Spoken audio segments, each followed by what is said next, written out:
NCBA shares going up crazily. Let me say that once again. NCBA shares going up crazily. Do you know what? There are rumors going around, and by the way, not rumors per se. This is a Business Daily newspaper. NCBA shares hit all-time high, and this is on 15th of October 2025.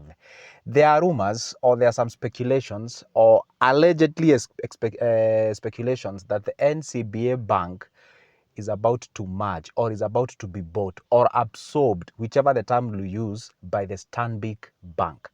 For that matter, by the way, I think that information was leaked by Bloomberg. Bloomberg is an international company based in the US. Again, I stand corrected. You can always verify what I'm saying. And it has actually been happening in Kenya we say under the water, meaning like, just down there, not open on the public. But that information is now out there, and the NCBA is about to be absorbed by the Stanbic Bank. It's about to be bought. And there is something I want you to understand here. There is NCBA here, there is a Stanbic Bank here, and then there is Standard Chartered Bank. The Standard Chartered Bank is the biggest bank in Africa. I have to repeat that. Standard Chartered Bank is the biggest bank in Africa. And how is all this joining? This is the Standard Chartered Bank, which owns over 70% of the Stanbic Bank. The Stanbic Bank is the one that want to buy the NCBA Bank. So in other words, it's like the Standard Chartered Bank has a very big hand into the decision making of absorbing the NCBA Bank. And guess what?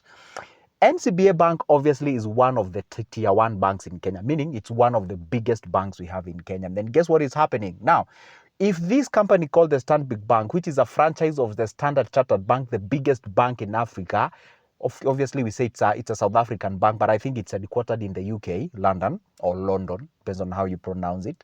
This NCBA Bank will actually become the third biggest bank in Kenya with a total asset of 1.1 trillion Kenyan shilling.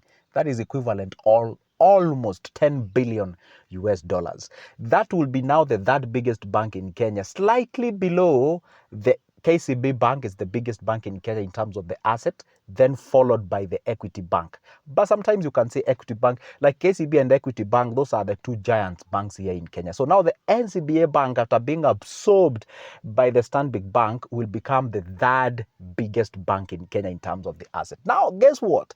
That is big news because, if you were to do the estimation of the worth of Standard Bank, it's close to 160-ish billion US dollars. So absorbing NCBA Bank, it's close to nothing. Okay. Now, with that matter, then, why am I even here talking about the shares? Investors got that leaked information, and guess what happened?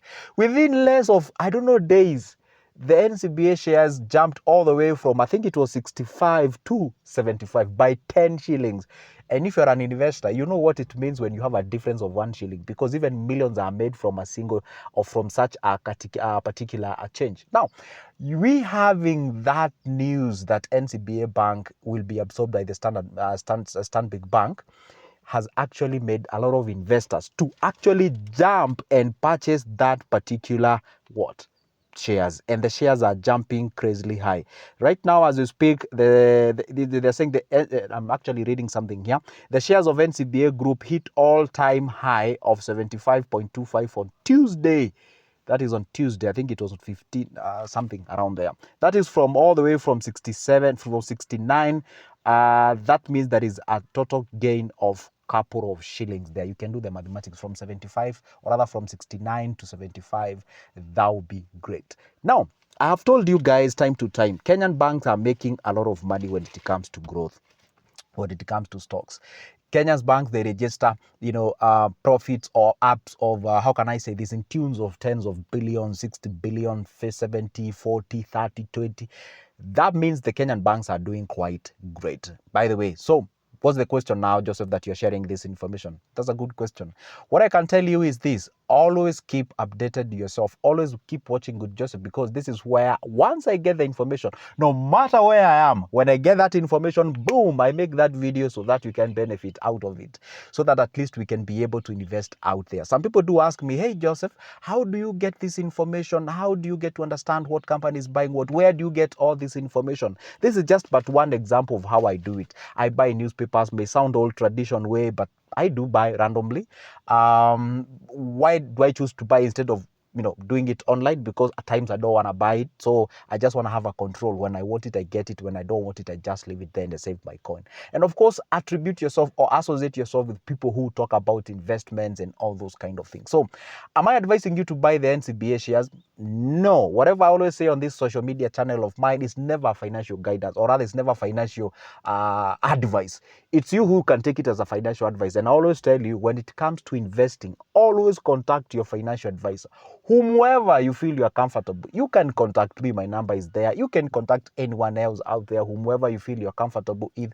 But the point here is, whatever I talk about, whatever I discuss about here, is to educate you, is to let you know that these things are real, they're happening, they're out there. You can take advantage, you can actually go ahead and invest and what have you. So am I here to tell you, hey guys, all rush, go get your money from your bank, break your bank, go buy NCBA shares and what have you? That's not really the point. But obviously, as an investor, this is no brainer. It simply means it's a company that you ought to look at it and be able to invest. And guess what? I was actually reading another newspaper some couple of weeks ago, and we have another bank called the Family Bank. Family Bank is about to be listed on the NCBA, or rather on the NSE, Nairobi Securities Exchange. And also that means that we're about to have another bank listed under the Nairobi Securities Exchange. That means we have another opportunity to actually invest. I think this is quite of an interesting time for us to, for us investors who are so concerned about investing, for us to pick those opportunities, invest and grow ourselves and something like that. So now, what is my last decision, or what is my last guidance to you? Well, if you wish to take it as a guidance, banks in Kenya are doing quite great. And you remember, by the way, guys, remember the video I made here and I told you I had a friend of mine who bought shares worth 750,000 Kenyan shilling from the Stanbic Bank, and that dude bought the shares from the shares back then were around 96 shillings. Right now, as we speak, the shares are of 190 shillings, meaning the dude had literally doubled what he had invested there. So he sold his shares obviously, but if he could have retained his shares right now, those shares could be worth close to 1.5 million. Well, I'm not saying that if you take your money and you invest, that is what you're going to get. That is quite of a unique thing. That is quite of a thing that is not so, it doesn't happen like any time, like, hey, if you get in, no. I'm saying it happens. Someone can take this information in a negative way. Oh, Joseph saying that if you withdraw over 500,000 and invest, there will be 1.5 million. Wait, I didn't say that. I said it happens. Look what happened with the KPLC. We bought it at 1.4 shillings. 1.46 shillings. Right now it's at around 12-ish, 13-ish, 14-ish there. So with shares, you can actually get a crazy appreciation in terms of your cash. And obviously the vice versa is also true. You can buy shares, say at 190, boom, they go back to 100. You've literally lost quite a huge chunk of your cash out there. So the point here is to know, as an investor, you should always have two things. I always tell people you should have an exit point or rather an entry point and an exit point, so that I'm buying these stocks at this price and I'm prospecting to exit at this particular point. But your prospection might actually go wrong. So the only thing you do when it comes to investment, it is good to distribute your investment from variety of areas. Have stocks, have MMFs, have treasury bills, bonds, and what have you. Collectively, you shouldn't put all your eggs in one basket. It's unwise to go break your bank and get all your savings just because somebody there on TikTok in a very funny background said that we should buy shares. No. Be able to buy shares once you are guided rightly. And that is exactly how we usually do when it comes to investment. Now, this is Good Joseph. At all the time, I try to make best out of whatever I gather out there. I come share with you so that you can be able to invest, so that you can tap the opportunities that are found out there, because the investment is real. And the reason why I always tell people, hey, don't eat everything that you have. It's not because that I don't want you to enjoy. It's simply because, hey, I want you to plan how to enjoy.